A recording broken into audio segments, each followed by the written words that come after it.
mild-mannered, something I like to take credit for. I often called him Bud because he was my rosebud. A rosebud signifies beauty and purity. But on April the 7th, 2016, 1 month after his birthday, my beautiful Bud, Juwan, was shot and killed by another teen playing with an unsecured firearm. I never imagined when I spoke with my child on the phone just hours before it would be the last time that I would hear my baby's voice. As adults, we're responsible for keeping our children safe, and that's why I am here today.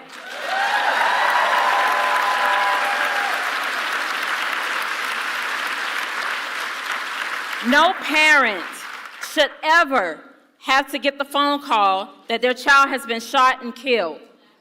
No young person should ever have to grow in fear of being shot and killed. None of us deserve to live like this. But today, I feel hopeful. It means everything to me to know that I have a president who understands the importance of preventing what happened to me from happening to others.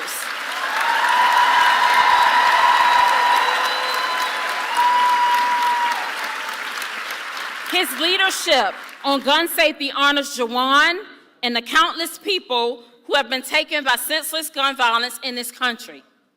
We last shared a stage together at an Everytown forum in 2019, and I can say today, standing here right now, he stood true to his word on the urgency of creating a safer future for families like mine and yours, and all across the country. And his lifelong dedication to a safer America means that together we are working to protect our families and communities from preventable pain and tragedy. I am proud to stand with him, and it's now my greatest honor to introduce him. Ladies and gentlemen, the President of the United States, Joe Biden.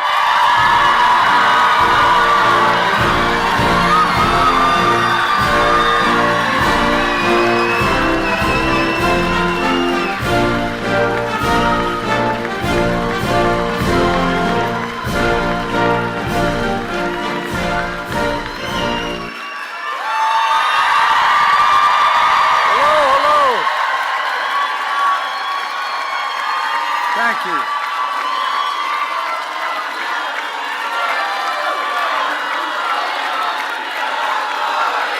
Thank you, thank you. Thank you. Thank you. Please have a seat. Giovanni, I know from experience it takes extraordinary courage for you to stand up here and retell your son's story. Many of you who have lost someone to gun violence. It's been a passion of mine for a long, long time. It's a reason way back, a long time ago, I authored the Violence Against Women Act, which no one thought made any sense at the time. I had a lot of trouble getting people to think we could make a difference. But the fact of the matter is, I remember well when you first started it with me. There's extraordinary courage. You know, through your words, you help ensure that your son and all the victims of gun violence are not forgotten. They didn't die in vain. Through your love, you help prevent the next tragedy that saves lives. And through your actions, you remember us will never let go of one thing that we must never, never lose. And I mean this. I know it's hard because I've gotten those phone calls too saying I lost a son, a daughter, a wife. I know what it's like. But guess what? Never give up on hope. Hope, hope, hope.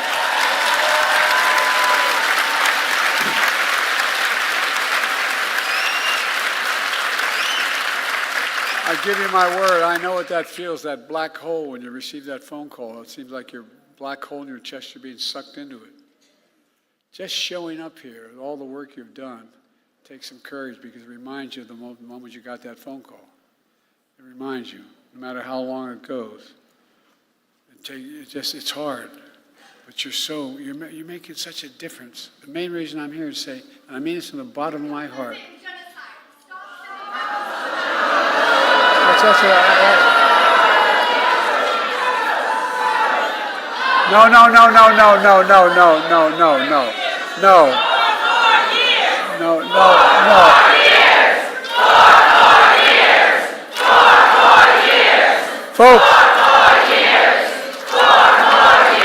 Folks, it's okay. Look, they care. Innocent children have been lost. They make a point. Come on now. Thank you for honoring gun violence survivors.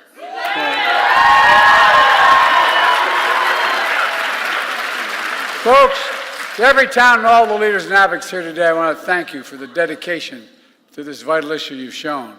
And to all the survivors, veterans, families, moms who have turned their pain and your purpose into the loss and you're determined to not focus on your anger but on what you can do. Look, folks, you've helped power a movement that is turning this cause into reality, especially young people who demanded our nation do better to protect us all, who protested, who organized, who voted, who ran for office, and yes, who marched for their lives. From my perspective, today is about celebrating you. You're the reason I'm so optimistic about the future of our country, and I mean that. In 2 weeks, we'll mark the 2nd anniversary of the Bipartisan Safer Communities Act.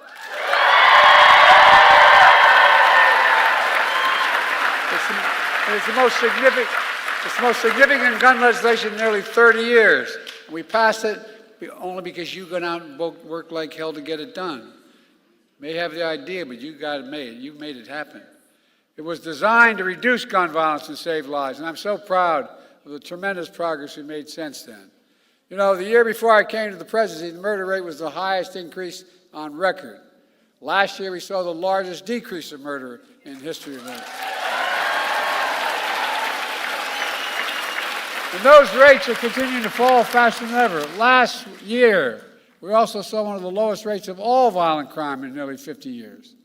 Murder, rape, aggravated assault, robbery all dropped sharply, along with burglary and property crime. This matters. So much of this progress is because, and I'm not just trying to be solicitous, it's because of you. Don't underestimate what you've done. It's amazing what you've done. You've changed people's minds, your neighbors, your friends, the folks down at the restaurant, the folks at the grocery store. Through the American Rescue Plan, I was able to invest $15 billion, the largest investment ever to reduce crime. And we build on that progress with your help. Through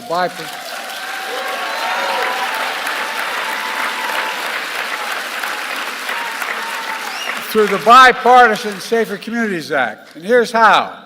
First, the Act's helping reduce community violence and domestic violence.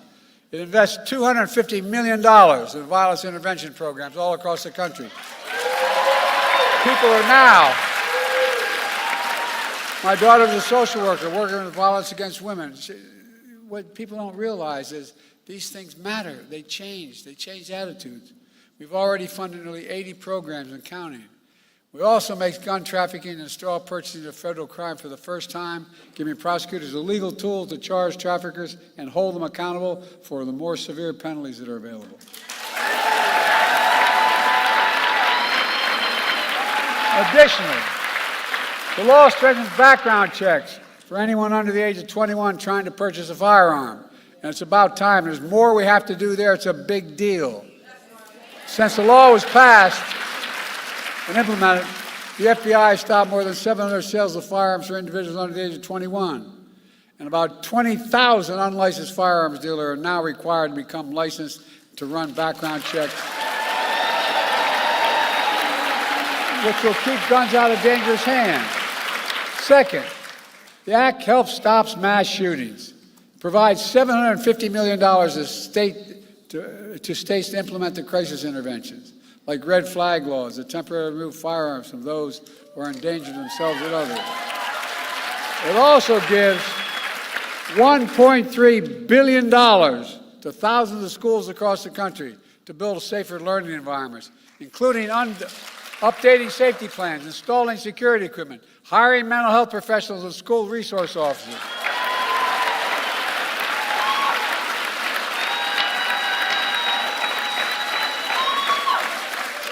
I'm married to a full-time teacher. I get it. As well as violent intervention teams. Folks, look. Third, the Act invests over $1 billion, the largest one-time investment ever in youth mental health in our schools. Help them deal with grief and trauma resulting in gun violence. I've attended too many mass shootings. I've gone to too many schools across America and stood there and looked at the faces of those young children who made it, and look at all the families that lost somebody. It's tragic, but it needs help. They need help to get through it. It includes an additional 14,000 mental health professionals to be hired and trained in our schools, to work in our schools full time. That's 14,000 more.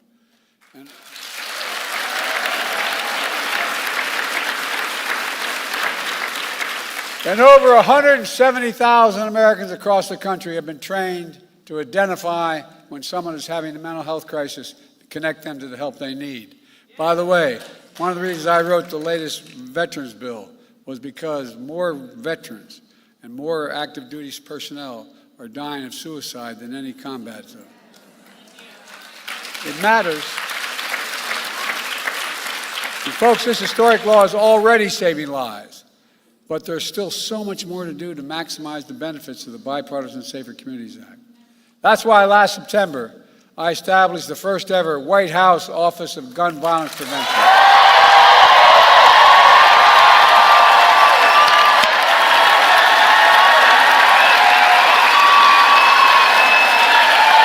I made it.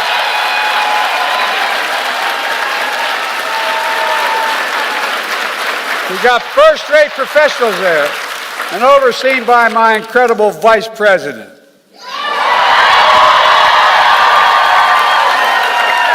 Who's a pretty fierce prosecutor as well. To drive and coordinate government and a nationwide effort to reduce gun violence in America, that's why we did it, and to send a clear message about how important this issue is to me, to you, and to the entire country. Folks,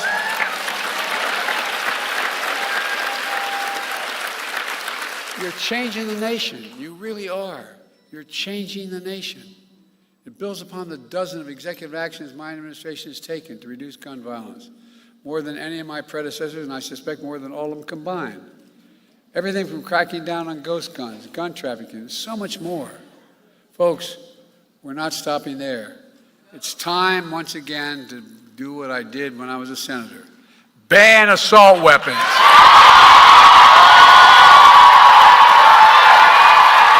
I mean it.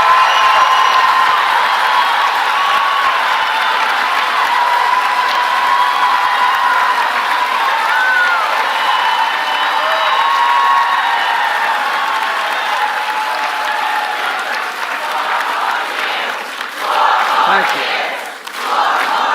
Who in God's name needs a magazine which can hold 200 shells? Nobody, that's right. I remember when I was campaigning, when I was a senator, going through the wetlands of Delaware to meet all the people who were most upset with me, the fishermen and the hunters. And I came across a guy who was fishing, and he said, "You want to take my gun?" And I looked at him, I said, "Yeah, I don't want to take your gun. You're allowed to have a gun, but I want to take away your ability to use an assault weapon." And this is how the conversation went. He said, "What do you mean I need that done?" I said, "Guess what? If you need 12 to 100 bullets in a gun, in a magazine, you're the lousiest shot I've ever heard of." I'm serious. And to his credit, he looked at me and said, "You have a good point." But think about it. They're weapons of war. And by the way, it's time we establish universal background checks.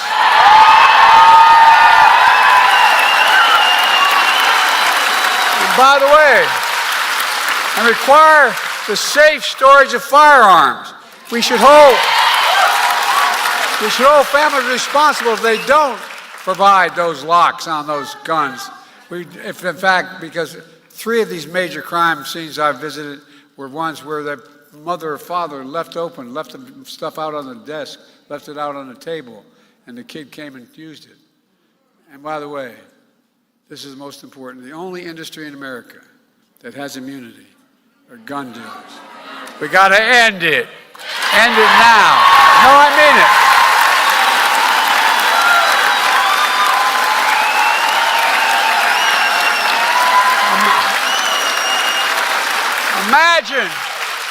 Imagine if we gave tobacco an exception that could not be prosecuted. What would happen? We'd still, 1,000 more people would be dying of cancer because of smoke inhalation. It's time to increase funding for the Bureau of Alcohol, Tobacco, and Firearms and Explosives and other law enforcement agencies as well to solve the crimes faster. Look, unfortunately, it's the only partisan thing I'm going to say. The congressional Republicans oppose all of these, every one of these. Instead of trying to stop our ban on ghost gun kits that contain these, that can commit crimes, they're working like hell to stop it. They want to abolish the Bureau of Alcohol, Tobacco, and Firearms and Explosives, which is responsible for fighting gun crimes. You can't be pro-law enforcement and say you are pro-law enforcement and be pro-abolishing the AFT. You can't do it. It's outrageous. I disagree with some of my own party and on the other side about a lot of things, but at least there's some rational argument they have as part of their argument. What in God's name is the rationale for taking away the alcohol, tobacco, and firearms? After a school shooting in Iowa that killed a student and a teacher, my predecessor was asked about it. You remember what he said? He said, have to get over it. Hell no, we don't have to get over it. We got to stop it. We got to stop it and stop it now.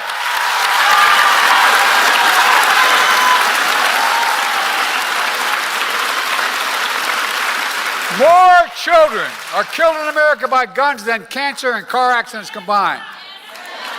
My predecessor told the NRA convention recently, he's proud that, quote, I did nothing on guns when I was president. And by doing nothing, he made the situation considerably worse. That's why Everytown, why this summit, why all of you here today are so damn important. We need you. We need you to overcome the unrelenting opposition of the gun lobby, gun manufacturers, so many politicians when they oppose common sense gun legislation. I used to be when I was no longer the vice president, I became a professor at the University of Pennsylvania. Before that, I taught a constitutional law class, and so I taught the Second Amendment. There's never been a time that says you can own anything you want. Never. You couldn't own a cannon during the Civil War. No, I'm serious. Think about it. How many times have you heard this phrase? The blood of liberty. Wash of dough. Give me a break. No, I mean it. Seriously. And by the way, if they want to think to take on government if we get out of line, which they're talking again about, well, guess what? They need F-15s. They don't need a rifle. Folks, look, this is crazy what we're talking about. Because whether we're Democrats or Republicans, we want our families to be safe. We all want to drop them off at a house of worship, a mall, a movie theater, a school, without worrying it's the last time I'm going to get to see them. We all want. We all want our kids to have the freedom to learn how to read and write in schools instead of learn how to duck and cover, for God's sake. And above all,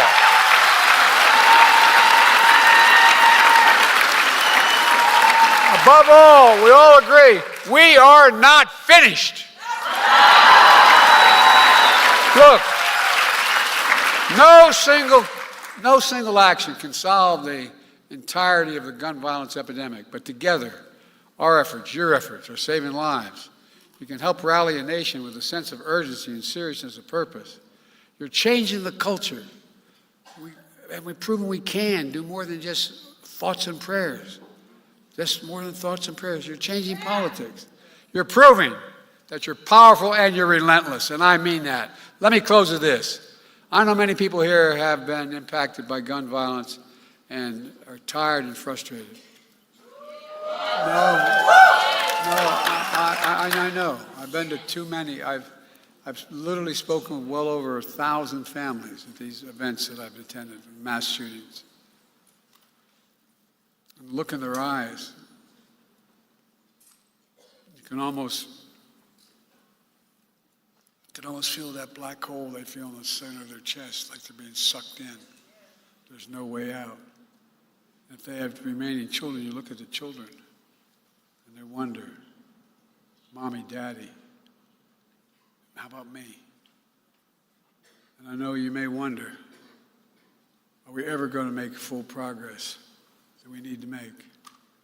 I'm here to tell you, we have no choice. We cannot give up trying. For all the lives lost and all those who are still there to save, we're going to get there. I have no illusions about how difficult it may be, but I also have no illusions about the people in this room. You're changing the attitude of the public. I really mean, I'm going back to why I got here in the first place. To say thank you. I can come up with all these ideas about the laws we can change to make it easier. But you're changing people's lives. You're convincing your neighbors and people this is necessary. It's beginning to move. Look what we've already done around the community. Look at the movement you've built, the elected officials standing with you. Look at all the mothers' organizations across the country. Mr. President, you are making a change too. I love you so much and God.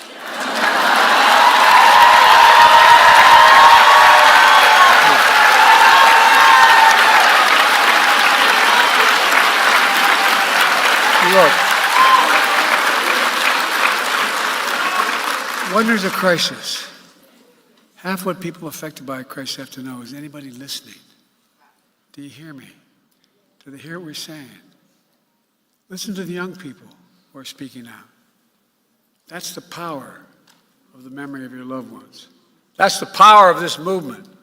That's the power of America. We just have to keep going and keep the faith. Remember who we are. We are the United States of America, and there's nothing beyond our capacity when we act and do it together. So God bless you all, and may God protect your truth. Thank you, thank you, thank you. Keep it up.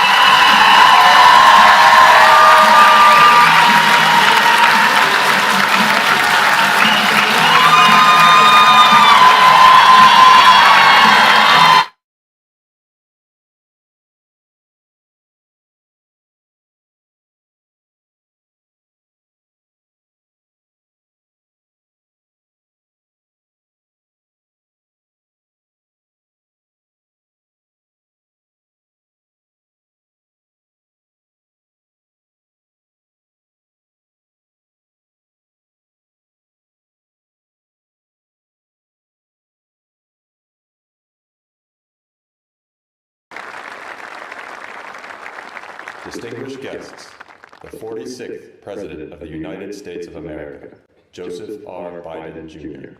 Invité d'honneur, le 46e président des États-Unis d'Amérique.